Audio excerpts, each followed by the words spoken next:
Antes de mergulhar nesta história incrível, considere se inscrever no canal e ativar o sininho. Cada história aqui tem algo a dizer, e você não vai querer perder nenhuma. O restaurante Ocaso, uma verdadeira joia escondida entre duas fachadas haussmannianas, fazia jus ao seu nome. Assim que se entrava, um sopro de silêncio e requinte se apoderava de nós. O piso de mármore frio e brilhante refletia a luz dourada dos lustres suspensos como constelações congeladas. As toalhas de mesa, brancas como a neve, pareciam saídas de um sonho de ordem e pureza. Os talheres estavam alinhados com precisão militar, como se aguardassem a inspeção de um general invisível. O menor traço de desordem era percebido como uma ofensa à harmonia. Ali a elegância era medida em decibéis. Quanto mais baixo se falava, mais importante se parecia. A equipe, embora vital, era apenas um cenário em movimento naquele cenário meticulosamente encenado. Todos notaram os pratos, mas ninguém viu as mãos que os carregavam. Mei Lin, 28, era uma delas. Originária de Suzhou, ela havia estudado literatura clássica chinesa na universidade. Suas mãos, embora finas e acostumadas a pincéis, haviam se adaptado a bandejas pesadas e ordens gritadas em voz baixa. Seu conhecimento permanecia adormecido, soterrado por camadas de silêncio, fadiga e resignação. Todas as manhãs ela entrava pela porta dos fundos, caminhava pelas cozinhas, evitando olhares indiscretos, e amarrava o avental como se fosse uma armadura. Não era a humilhação que mais a machucava, mas a indiferença, a maneira como os clientes evitavam seu olhar, como se ela não passasse de uma sombra silenciosa entre os pratos e as taças de vinho. Ela servia com elegância natural. Uma postura ereta, um gesto fluido, uma contenção que não vinha do treinamento, mas da educação. Falava pouco, muito pouco. E quando necessário, tomava o cuidado de pronunciar cada palavra com uma clareza quase dolorosa, apagando o sotaque como se lixasse uma superfície áspera. Mas alguns ainda notaram isso. Seu chinês é desconfortável, Mei, ele sussurrou para ele. Sr. Bertrand, o maitre, um dia em que respondeu a um colega em mandarim. Você entende, aqui nós vendemos sonhos franceses. O cliente não pensa que está em Xangai. Naquele dia Mei não respondeu. Não por medo, mas porque sabia que naquele lugar suas palavras seriam como pedras atiradas em um rio que se recusava a formar ondas. Numa noite de inverno, enquanto flocos de neve dançavam preguiçosamente ao redor dos postes de luz, uma comoção incomum abalou as entranhas do restaurante. O boato circulava desde a manhã. Uma personalidade importante reservou a mesa principal. Os garçons cochichavam nos corredores. Os maitres passavam as toalhas de mesa 2 vezes. Bertrand estava nervoso, algo raro. Exatamente às 20h03, ele entrou. Sem escolta, sem efeito. Um casaco preto, uma pasta de couro, uma aparência sóbria, mas confiante. Lian Zhou, um discreto magnata asiático da hotelaria conhecido por seus investimentos em grandes capitais, sentou-se na sala sem dizer uma palavra. As pessoas se aglomeravam ao seu redor, suas expectativas podiam ser adivinhadas sem que ele precisasse falar. Mas ele não olhava para as paredes ou para as pinturas. Observava as pessoas. E seus olhos, escuros e calmos, não deixavam de notar poderia. Mei, por sua vez, o reconheceu imediatamente. Ela vira seu nome impresso nos jornais enviados da China. Ouvira o de seu avô, contando a ascensão daquele jovem que começara do nada, que conquistara o mundo sem perder a humildade. Ele pediu um bife Rossini, acompanhado de um Haut-Brion 2005. Mei, responsável pela mesa, serviu o vinho cuidadosamente. Ele assentiu. Então ela se afastou. Mas quando ela guardou o caderno no bolso do avental, o telefone vibrou um som minúsculo, um sussurro quase inaudível, mas que fez seu coração tremer. Número desconhecido. Código de área da China. Seu estômago se contraiu. Só havia uma pessoa que poderia estar ligando àquela hora. Ela se aproximou de um canto discreto, logo atrás de uma cortina de veludo, e atendeu o telefone, sussurrando. Mãe? Branco. Mãe, como você está? Você está no hospital? Vou transferir o dinheiro agora mesmo. Não tenha medo. Estou no trabalho. Já te ligo, mãe? Como você está? Você está no hospital? Vou mandar dinheiro agora mesmo. Não se preocupe. Estou no trabalho. Te ligo de volta. A voz da mãe estava fraca. Mei sentiu os joelhos cederem um pouco, mas se manteve firme. A conversa não durou mais do que 60 segundos. Mas esses 60 segundos foram uma vida inteira suspensa. Quando desligou, seus dedos tremiam. Sem lágrimas. Não ali. Ela recolocou o telefone no gancho, ajeitou o avental e retomou seu turno como se nada tivesse acontecido. Mas algo aconteceu. porque a poucos metros de distância, Lian Zhou, ainda imóvel à mesa, não perderá nada. Não ouvirá por curiosidade, mas por memória. Reconhecer a dor na voz, o peso nos gestos. Ele também já receberá ligações assim no passado. Também tivera que permanecer em silêncio em público enquanto o mundo desabava do outro lado da linha. E ele ouvirá cada palavra. Compreendia mandarim perfeitamente. Mas não foi a língua que lhe chamou a atenção. Era coragem silenciosa. Na manhã seguinte, o ar estava pesado nos corredores estreitos do restaurante Eliekrin. Mei foi chamada à sala apertada do gerente, cujas paredes, forradas de certificados amarelados, mal conseguiam disfarçar o cheiro persistente de tabaco velho. Ela entrou em silêncio, com o olhar baixo e as mãos entrelaçadas à frente do corpo. O Sr. Lemaitre, o gerente, estava sentado atrás de uma mesa atulhada de papéis amassados e xícaras pela metade, encarando-a com uma expressão cansada, quase irritada. Mei, o que você fez ontem é inaceitável. Ela mal franziu a testa. Seu coração afundou, mas não disparou. Ela estava esperando, como sempre, que lhe dissessem o que se esperava dela. Falar uma língua estrangeira na frente de um cliente tão importante? Ele bateu numa folha impressa que nem estava lendo. Você tem noção da impressão que está causando? Mei ergueu os olhos lentamente, incrédula. Ele reclamou, perguntou ela com uma voz suave, quase inaudível. O gerente deu de ombros. Ele não disse nada. Mas isso é ainda pior. Esse silêncio significa que ele estava infeliz, que você o deixou desconfortável.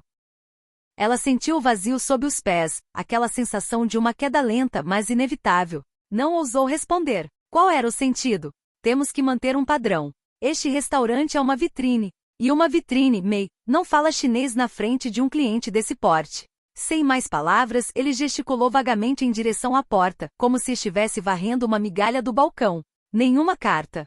Nenhuma discussão. Não, obrigado. Foi descartado com a mesma descrição de um vinco mal passado, varrido como uma mancha em uma toalha de mesa imaculada, visível demais para permanecer, insignificante demais para ser lembrado. 2 semanas depois, o Ekrin estava em polvorosa. Copos eram polidos com um frenesi quase religioso, as toalhas de mesa eram passadas pela 3ª vez e o maitre Bertrand gritava com os garçons como um capitão de navio em meio a uma tempestade. Naquela noite, Lian Zhou, o empresário mais requisitado do momento, havia reservado o salão inteiro. Não para um simples jantar. Não. Para um evento de prestígio, investidores asiáticos cuidadosamente selecionados, jornalistas gastronômicos de smoking, câmeras discretas instaladas para imortalizar a noite. A Eliekrin viu isso como uma oportunidade de ouro. A chance de se renovar. Nos bastidores, os chefes transbordavam de estresse, os garçons recitavam mentalmente os pratos como orações.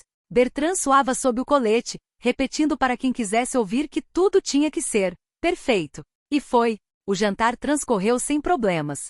Os pratos fluíram suavemente. O vinho fluiu. As risadas abafadas dos convidados encheram o salão como música discreta. Então, ao final da refeição, Lian Zhou levantou-se lentamente, com movimentos calculados e elegantes. O silêncio se instalou imediatamente.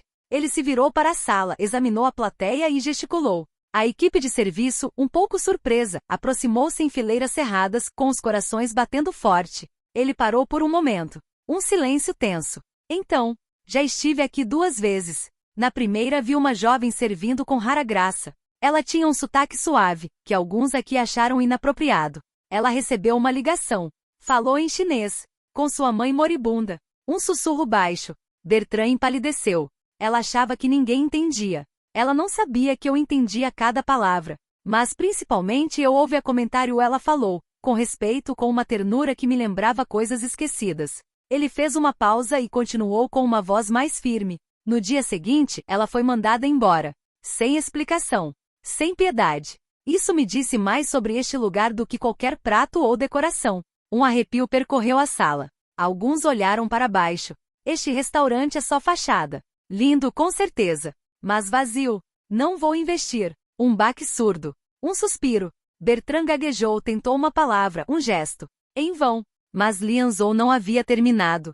Comprei um lugar a algumas ruas de distância. Vai abrir em 2 meses. Um lugar onde as vozes dos garçons não serão ruído de fundo, mas música essencial. Ele então se virou para os jornalistas com um olhar orgulhoso. O nome da gerente do refeitório é Mei Lin. Eu a encontrei. Eu a ouvi. E desta vez, quero que todos ouçam. Um silêncio respeitoso se instalou na sala. Um silêncio que não era mais de indiferença, mas de admiração. E lá fora, em algum lugar numa pequena cozinha onde ela preparava caldo de gengibre para sua mãe por vídeo, May sorriu gentilmente, ainda sem saber que seu nome tinha acabado de ressoar por toda Paris. O restaurante A Voz de May abriu suas portas em uma manhã de primavera, discreta, mas determinada, aninhada na esquina de um beco de paralelepípedos no sexto arrondissement.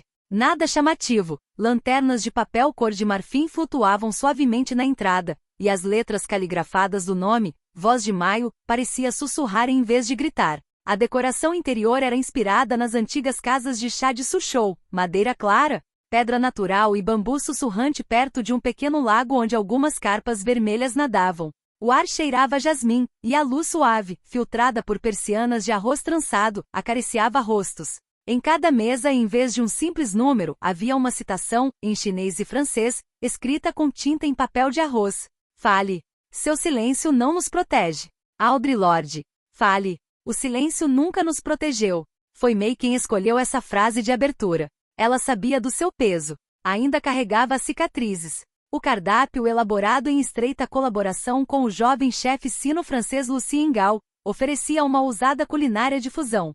Ravioli de pato confitado com cogumelos porcini e caldo claro com chá defumado e foie gras, manga poché com pimenta de Sichuan sobre um biscoito de gergelim preto. A ideia não era seduzir com exotismo, mas contar uma história. A sua, a de duas culturas que não se excluem, mas se abraçam. Desde a primeira semana, as reservas começaram a aparecer. O lugar era comentado nos círculos gastronômicos, mas também na mídia cultural, ativista e feminista. As pessoas vinham pela sutileza dos sabores, pela elegância do lugar, mas acima de tudo, pela história. A Voz de May não era apenas um restaurante. Era uma encenação, um manifesto. Em algumas noites, antigos colegas da Elle Ekrin passavam por ali, diminuindo o passo, observando o balé elegante dos garçons através das janelas. A calma radiante de May perto do balcão. Eles não diziam nada, mas seus olhares pesados revelavam uma mistura de admiração e vergonha. Quanto ao Sr. Bertrand, seu destino foi selado poucos dias após o discurso de Lianzhou. Ele foi demitido discretamente sem alarde, assim como havia demitido May. Correram boatos de que ele havia tentado se recuperar em outra instituição, mas os investidores estavam relutantes em se associar a um homem cujo nome agora evocava rigidez, arrogância e silêncio. A reputação da Elle Ekrin, no entanto, havia desaparecido como uma rosa na geada. Ocupada demais em polir sua imagem, a casa havia se esquecido do que faz uma mesa vibrar, a alma. Numa noite de maio, quando a sala estava cheia, o vinho fluía em murmúrios, e o riso dos clientes misturava-se com as notas de um booking ao fundo. May recebeu uma carta discretamente. Ela a reconheceu imediatamente. O envelope continha a letra trêmula, mas precisa, de sua mãe. Ela o abriu lentamente, ficando atrás do balcão. O papel ainda cheirava um pouco a cânfora e jasmim seco. Querida filha, estou muito melhor. Obrigado pelo dinheiro que você enviou e obrigado pela coragem que você nos deu. Você finalmente disse isso, garoto. Você não está falando por mim, mas por você mesmo. Mãe, você finalmente falou, minha filha. Você não fez isso por mim, mas por você mesma. May ficou ali parada por um instante, a carta pressionada contra o peito. Então, lentamente colocou-a sobre a madeira clara do balcão. Ela olhou para cima. A sala estava lotada. Um leve zumbido pairava, mas quando ela deu um passo à frente, um silêncio se instalou, quase instintivo. Ela respirou fundo, e pela primeira vez na vida falou na frente de todos. Ela não leu um discurso. Ela falou, simplesmente. Primeiro em mandarim, com aquela melodia infantil na voz suave e calma. Depois em francês claro, firme e vibrante. Durante toda a minha vida me ensinaram a manter a boca fechada, a ficar quieta para não incomodar, a sorrir mesmo quando me ignoravam. E eu acreditava que essa era a única maneira de existir, mas entendi que o silêncio não protege ninguém. Ele sufoca. Ela fez uma pausa. Os clientes comovidos, atentos a cada palavra sua, pareciam prender a respiração. Este lugar existe porque um dia ousei falar, e não estou sozinha. Muitos de vocês também carregam silêncios pesados demais. Então, aqui convido vocês a falarem, a compartilharem, a existirem plenamente. Aplausos estrondosos irromperam. May sorriu, com os olhos brilhando. Não foi a fama que a elevou. Foi a sua voz, finalmente ouvida. Não precisava mais ser perfeita nem discreta. Estava lá, plena, viva, Imperdível. E naquela noite, sob as lanternas fracas e o murmúrio do bambu, a voz de Meire soou muito além das paredes do restaurante.